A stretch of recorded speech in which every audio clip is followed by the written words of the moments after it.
From Daily Forex, this is Chris taking a look at the Dow Jones 30. In my daily analysis of the Dow Jones Industrial Average, it's easy to see that this asset had found a little bit of a floor in the early hours on Monday, but the question now is whether or not it can hang on to that support.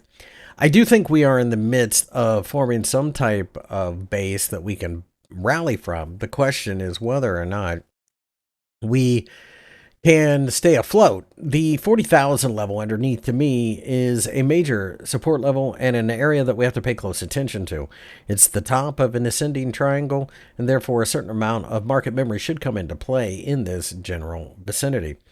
I do think eventually we go looking to the 41,500 level and perhaps even higher than that. That being said, the market fell apart for two sessions in a row, so a day that's somewhat quiet like this is actually much more bullish than it looks. If we can break above the highs of the trading session on Monday, that's a good sign. And I think at that point in time, a lot of people will be willing to jump into the market and chase a certain amount of momentum. On the other hand, if we do break down below the 40,000 level, it's likely that we could test the 50-day EMA underneath. The 50-day EMA, of course, is a major indicator that a lot of people pay close attention to.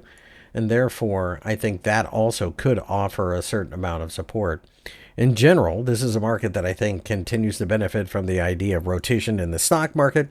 And of course, we are in the midst of earnings season, so that will have a major influence on what happens next as well.